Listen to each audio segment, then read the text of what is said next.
எல்லோருக்கும் வணக்கம். வீட்டுக்கு பின்னால மனித புதைகுழி. 2 மாதங்களாக காணாமல் போன கணவன், குற்றத்தின் பின்னணியில் மனைவி.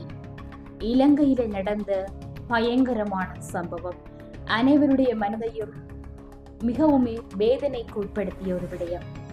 இப்படியான சட்டவிரோத செயல்கள் மிகுந்த பேராபத்தை ஏற்படுத்தும். இந்த காணொளியில முழுமையாக இது குறித்து பகிர்ந்து கொள்ள போகிறேன். வணக்கம், நான் திவாரகா. இலங்கையில கணவன் மனைவி திருமணம் செய்து சந்தோஷமாக வாழ்ந்து வராங்க. தொடர்ச்சியா அவங்களுக்குள்ள ஏதோ பிரச்சனை வருதுன்னு சொன்னா கருத்துகளால ஒத்து போகையில அல்லாவிட்டால் தற்போதைய சூழ்நிலைகளில 3வது நபர் உள்நுழைகிறது தான் முக்கியமான ஒரு காரணமாக இருக்குது. அப்படியான ஒரு நபரால தான் இங்கேயுமே பிரச்சனை ஆரம்பிக்குது. கணவன் மனைவி சந்தோஷமா வாழ்ந்து வராங்க. 2 மாதங்களுக்கு முன்னர் மே மாதம் கணவர் காணாமல் போகிறார். 51 வயதான கணவர் காணாமல் போகிறார். கிட்டத்தட்ட ஒரு 15-20 ஆண்டுகள் திருமணம் முடித்து வாழ்ந்திருப்பாங்க. கணவர் காணாமல் போகிறார். மனைவி தரப்பிலிருந்து எந்த விதமான முறைப்பாடோ அல்லது தேடுதல் நடவடிக்கையோ மேற்கொள்ளப்பட இல்லை. 2 மாதத்துக்கு பிறகு கணவற்ற குடும்பஸ்தாரால போலீஸ்ல ஒரு முறைப்பாடு செய்யப்படுது. இப்படி இவரை காணவில்லை என்று சொல்லி. சரி, அவங்க முறைப்பாடு வழங்கினதுக்கு பிறகு போலீஸ் அந்த நபரை தேடுறாங்க.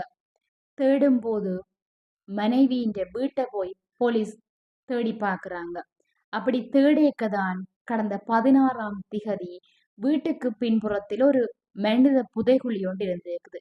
அந்த புதைகுழியில இருந்து ஒரு கால் ஒன்று தெரிஞ்சிருக்குதா. அதுக்கு பிறகு முழு உடலுமே மீட்கப்பட்டிருக்குது.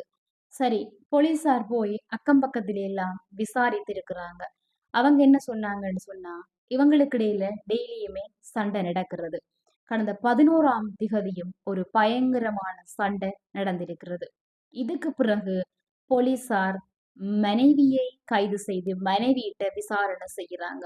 அப்படி மனைவியிட்ட விசாரணை செய்ய சொல்லுறா, கடந்த 11ஆம் திகதி எங்கள் 2 பேருக்கும் இடையில் ஒரு சண்டை நடந்தது. அந்த சண்டை பெரிய வாக்குவாதமாகி பெருசாயிட்டுது.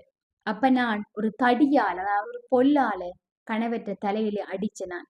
அப்பத்தானவர் உயிரிழந்தவர் என்று சொல்லி மனைவியை நடந்த சம்பவத்தை முழுமையாக போலீசார்கிட்ட சொல்லி இருக்கிறார். இதற்கெல்லாம் மூல காரணம் யாரென்றால், மனைவிக்கு இன்னும் ஒரு நபரோட தொடர்பு இருந்திருக்கிறது. அந்த நபரால தான் இவங்களுடைய குடும்பத்துக்குள்ள தொடர்ச்சியாக வாக்குவாதம் ஏற்பட்டு சண்டை நடந்திருக்கிறது. அந்த சண்டையில தான் மனைவி கணவனை அடித்திருக்கின்றார்.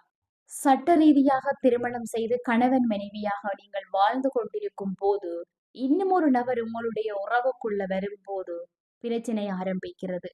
அநேகமானவர்கள் செய்கின்ற தவறுகள் இதுதான். உங்களுக்கு பிடிக்கவில்லை என்று சொன்னால் சட்ட ரீதியாக விவாகரத்து பெற்றுவிட்டு இன்னும் ஒரு நபருடன் நீங்கள் தாராளமாக சேர்ந்து வாழலாம். திருமணம் செய்து ஒருவரோடு நீங்கள் வாழ்ந்து கொண்டிருக்கும் போது விவாகரத்து கூட பெறாத நிலையில இன்னொரு நபரோட உறவை ஏற்படுத்தி அவரை உங்களுடைய வாழ்க்கைக்குள்ள கொண்டு வர முற்படும் போதுதான் பிரச்சனைகள் ஆரம்பிக்கின்றது.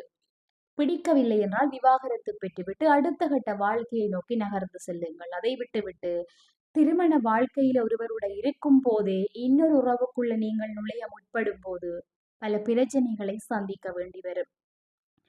இப்படியான பல சம்பவங்கள் தொடர்ச்சியாக அரங்கேறி கொண்டிருக்கின்றது. இதால சமூக ரீதியாகவும் பலர் பாதிக்கப்படுகிறார்கள், மன ரீதியாகவும் பாதிக்கப்படுகிறார்கள். இப்படியான செயல்கள் தவிர்க்கப்பட வேண்டியது. இப்படியான காரியங்களில் ஈடுபடுகிறவர்கள் சிந்தித்து பாருங்கள்.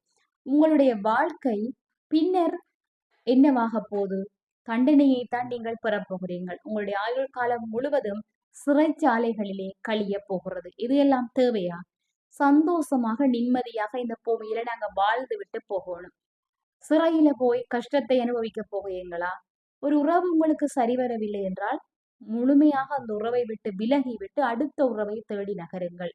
ஒரு உறவில இருக்கும் போதே இன்னொரு உறவுடன் உறவை ஏற்படுத்தி கொள்ளாதீர்கள். இந்த காணொளி ஒரு விழிப்புணர்வூட்டும் பதிவாக அமையட்டும். இந்த வீடியோ உங்களுக்கு பிடிச்சிருந்தா சப்ஸ்கிரைப் பண்ணி கொள்ளுங்க. உங்களுடைய கருத்துக்களையும் பகிர்ந்து கொள்ளுங்கள்.